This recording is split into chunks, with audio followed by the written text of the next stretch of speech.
Hi guys, and welcome to episode 4 of The Catalyst. We are at Ivory Manor Guest House in Pretoria, and we're going to speak to one of the icons in the fitness industry in South Africa, WBFF Pro, Jaco de Bruyn. And he's also very big in social media with over 850,000 followers on Instagram, 4 million likes on Facebook. And we are going to hear how did he build this big following and how does he make a profit out of his passion. So let's go. Jaco, thank you for joining us. I know you've just come from overseas. I think you were in Australia, the UK, yes. Germany. Where were you just now? Thank you for having me. I've just done Germany, Holland, UK, Dubai and Australia in the last 4 weeks. Luckily it's close to get. Yeah, so I did a little world tour. It was probably the most productive time away from home ever. Yes. Especially the Australia trip, which I prepped for, but was the last leg of my race. Okay. So there was a lot of pressure on me to, look my absolute best because this is my main sponsor, and I'd probably see them twice a year, and I wanted every time I see them just make sure that I look my absolute best. Yeah, because you do travel a lot. I mean, you said you were in 32 cities last year. 32 cities last year. Over 50 international flights. Yeah. So I've got the miles. Well, welcome back to South Africa. Thank you very much. Got a nice Bowman red wine for us. You say red wine, you also drink red wine. I'm a big it's fan. perhaps also one of the healthier drinks for someone that's in fitness. You can actually have a glass of red wine now and then. 100%, and I've got that reputation in the industry, having wine. People don't understand it, and I'm a competitive athlete, so it just keeps you sane. It's part of our heritage as well, with South Africans. Definitely, and, I definitely agree. Yeah, I mean, it's an antioxidant. Jaco, well, thank you. Cheers, eh? Cheers. Cheers. Cheers. Smells good.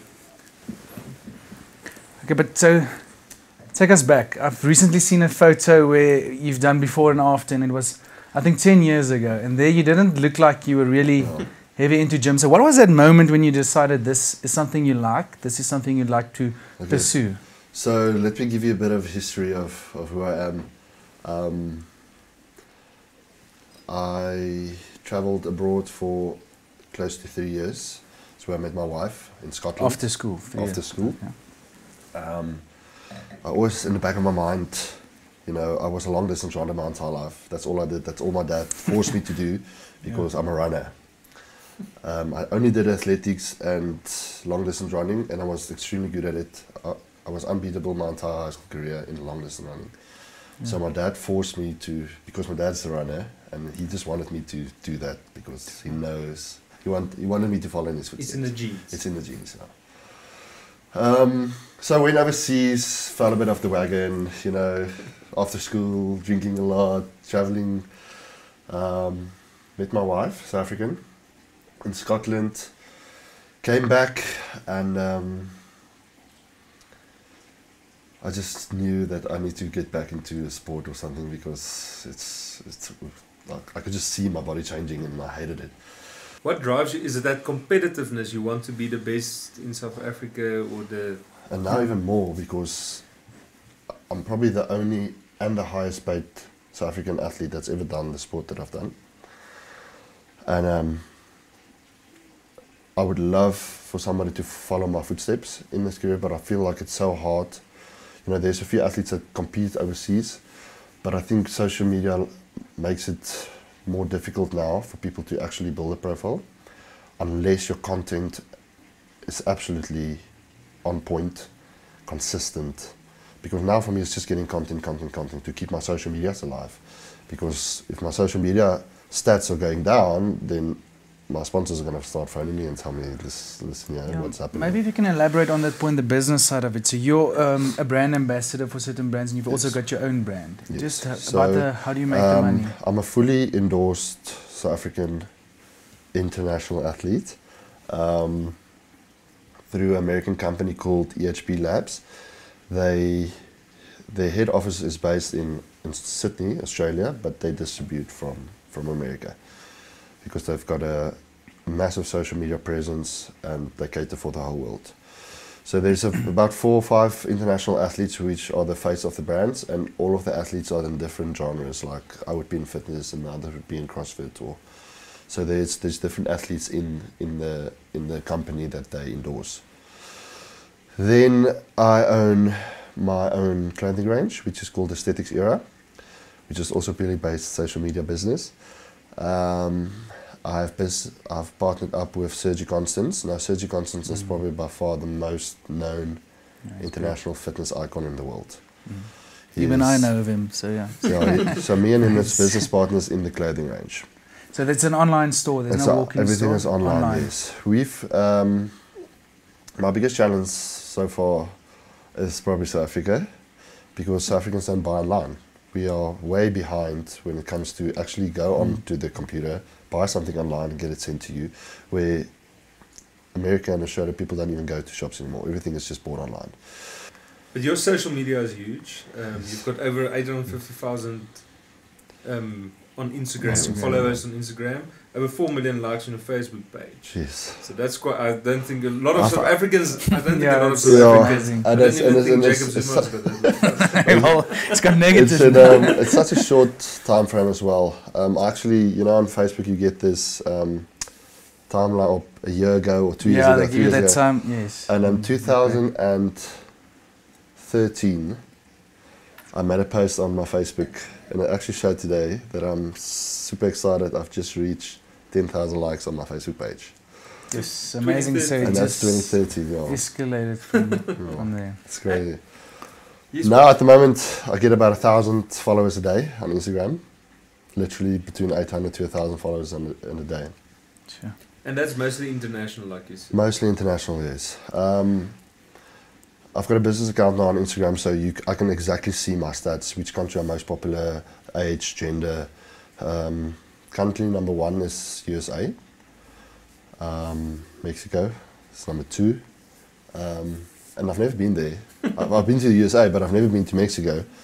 But obviously, I think the bodybuilding and fitness industry is quite huge there. Yeah. And then UK and Germany and Holland and all those. It's all on the list. But on the social media, do you make money from the social media, or is it more building your brand? Because I think a lot of people want to build the social media because they think they You will only start making money if your social media is powerful. Companies do pay a lot of money. You know, you'll see randomly I'll post packet of crisps, or these people approach you and they pay you for a post. Per post, they will pay you actually. So there's good money in there. And obviously, the bigger you're following, the more money you would make because of your reach. Because I send these stats to the people. I tell them, listen, I get 2.5 million impressions a week just on my Instagram. 2.5 million people seeing my post worldwide. Nice. Not actually engaging on it or liking it, but they'll see it on a newsfeed or on their grid, or 100% sure where, but that's, it counts. It counts. I mean, and you've looked like you do now for the last, let's say, 7-8 years. Yes. How do you maintain that? I think eating is probably the most important part. I see on your Facebook you post a lot of how you prepare your food, and yeah, it was a challenge for me. How hard is that? I think it was a challenge for me to realize that dieting is the key element to do what I do, and I had to make sure that it becomes my life. And it's hard because I'm married, I've got 2 boys, and so it works like this in my house. So I cook for my boys and my wife, and then after that I cook for myself. So, but I always like making food for them that I'm not allowed to eat. And then I make my own so food. that must be hard. Or do you have like a cheat day? Do you schedule like a cheat day or a cheat meal? Wine would be my cheat. No, yes, of course. You know, genetically, I'm also very blessed because I'm an ectomorph, and it's my entire life I've been a skinny guy, and it was hard for me to gain body fat. So what happens now if I'm in season and I'm prepping all my meals and I eat? It took me 10 years to gain the muscle out, and you get people that gain the muscle that I've got like in 2-3 years because of their body type. But it's easier for me to stay lean. So now over 10 years I've built this frame, and it's much easier for me to maintain my body fat percentage because that's my body type. It's my genetics. That's why I'm trying to say that it's not easy for people that's got a different body type, because you might gain muscle much faster than I, but you lose body fat much slower. So you might be a bigger guy and you gain quicker, but it's going to be harder for you to lose the fat, to lose body fat. But if you can give one fitness tip maybe to the average Joe like me, what would that be? Just making sure that people always ask me, people come to me and say, listen, I can't lose body fat. And I only eat once or twice a day. And that's the reason. You are not going to lose body fat, because what happens is your body is like a machine. So it needs, like you put petrol in your car, it's not going to run or work or drive if there's no petrol in the car, and your system is exactly the same. So you eat one meal a day, your body knows from your pattern that, listen, you're only going to get a meal the next 2 or 3 or 4 hours. So what does your body do? Your body stores absolutely everything, because your body needs that energy to stay alive. So it stores the food that you've just ate, and then it turns into fat, and then you just gain body weight. By eating consistently, your body works consistently. Every 2 hours you have a meal, your body works, your metabolism goes high, it works the food, and then the next meal comes in. So the more you eat, the more you lose. And people always look at me like that, what? But healthy food. Healthy food. Yeah, that's the key. You can't like pizza slice every 2 hours. So it needs to be consistent, and you'll see your body, you'll lose weight quick. And also without even go training, sorry. It's without even training. Yeah. But if you have and also a training tip, a lot of people believe you have to either do heavy weights or a lot of cardio. What's like the one tip? Depends on what your goal is. Like if you want to gain muscle, you gotta train weights. There's no other way. If you want to lose body fat and that is your main aim, then cardiovascular exercises is all that you need to do. Okay, so now we're going to get to the quickfire minute. Yeah, okay. So we can ask you a couple of questions. Yeah, just say the first thing that comes to mind. Oh, goodness. So you don't have to be worried. We're going to be easy on you. Okay, leg day or chest day? Chest. Never skip leg. But you never skip leg day, right? Never skip leg. Leg day is a love-hate relationship. Sugar or carbs? Carbs. Favorite country outside of South Africa? Egypt. Egypt. Oh, that's interesting. Favorite place in South Africa? Cape Town. Who would you say was your biggest role model? In the industry? It doesn't matter. I get asked this question a lot, and there's obviously a few people that stick out, and it would be different aspects of their success. But for me now, just traveling and seeing young kids that had the same passion as me, or have the same passion as me, doing so well in the sport, because it's something that I wish I started. I only started training for the first time in my life when I was 24. That's when I stepped into the gym, and now there's guys winning these shows that I've won. It's 21 years old, so they're very young, and that inspires me big time, because it's a very underrated sport, especially in South Africa, but it's huge internationally. So yeah, I think the younger generation is what inspires me. So they actually inspire you. That's very nice. On a personal level, there's Flex Lewis, which is a very well-known bodybuilder, and I think there's nothing more disappointing than going to events and people that you idolize, and you meet them and they not the person that you want to be. They're rude, they're arrogant, and there's a lot of them. And he was one of the guys that I looked up to, and I went to him, and he was just very approachable, and asked me about my life, and that there was this, wasn't just about him. And I'll remember that day for the rest of my life. So and now when we see each other, we grew together in the same industry, status-wise. So it's nice to see these people and to know where you come from, and it keeps you grounded. Okay, so favorite superhero? Oh goodness, Superman. Probably Superman. Your favorite protein, source of protein? Red meat. Photos or videos? My favorite photo. No, photos or videos. Yeah. Oh, photos or videos. Photos. And are you a morning or a night person? Night. You gym in the evenings, I mostly? do the ochtend, yeah. In the morning. A favorite workout song? Oh, goodness. I have a title. That's hard. That's a hard one. I like listening to dance music. Something that's got a beat to it. But you train with your own music? Sometimes, if I remember my headphones. But yeah, I do like training with music, yes. Okay, what makes you angry?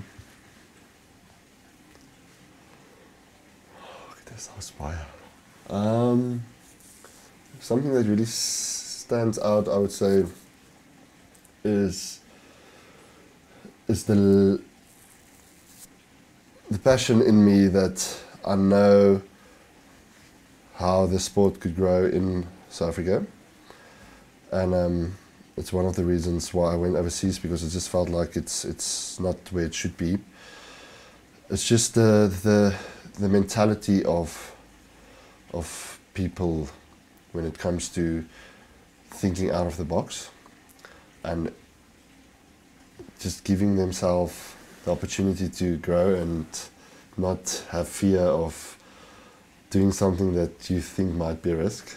That annoys me, because I'm not that person, and if I see potential, I would like to know that it's something that could work. And then dealt with a lot of people, and it's just like They just settle for the lives they're in, and they don't want to take that risk. risk, that's something And it's sad as well. that's sad, yeah. I know there's always risk, you know, especially when it comes to new things, but I've also learned from experience that everything that I promise you, everything that I wanted to achieve, till today, I've achieved.